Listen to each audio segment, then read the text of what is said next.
இனிய காலை வணக்கம் அன்புக்குரிய மாணவர்களே. இது உங்கள் ப்ரொஃபஸர் ஆசுரேந்தன் from government college of technology. இன்றைக்கி ஒரு அற்புதமான குரல் பார்க்க போகிறோம். என்ன குரல் அப்படின்னா, அன்பு, அறிவு, தேற்றம், அவாமின்மை, இந்நான்கும் நன்குடையான் கட்டே தெளிவு. அன்பு, அறிவு, தேற்றம், அவாவின்மை, இந்நான்கும் நன்குடையான் கட்டே தெளிவு. இந்த குரலுக்கான விளக்கம் என்ன அப்படின்னு பார்த்தீங்கன்னா, அன்போடு இருக்கிறவன், அறிவோடு இருக்கிறவன், துணிவோடு இருக்கிறவன்,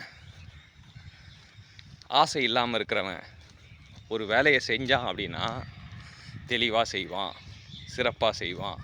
நீங்கள் வேலை செய்ய ஒருத்தனை நியமிக்கும் போது அவனுக்கு இந்த அன்போடு இருக்கானா, அவன் செய்கிற வேலையில் அன்போடு இருக்கானா, அதை பற்றி அறிவோடு இருக்கானா, உறுதியாக இருக்கானா, துணிவோடு இருக்கானா, ஆசை இல்லாமல் இருக்கானா, அப்போ அவன் சிறப்பாக செய்வான். இதுதான் அன்புக்குரிய மாணவர்களே. வாழ்த்துக்கள் சாம்பியன்ஸ்.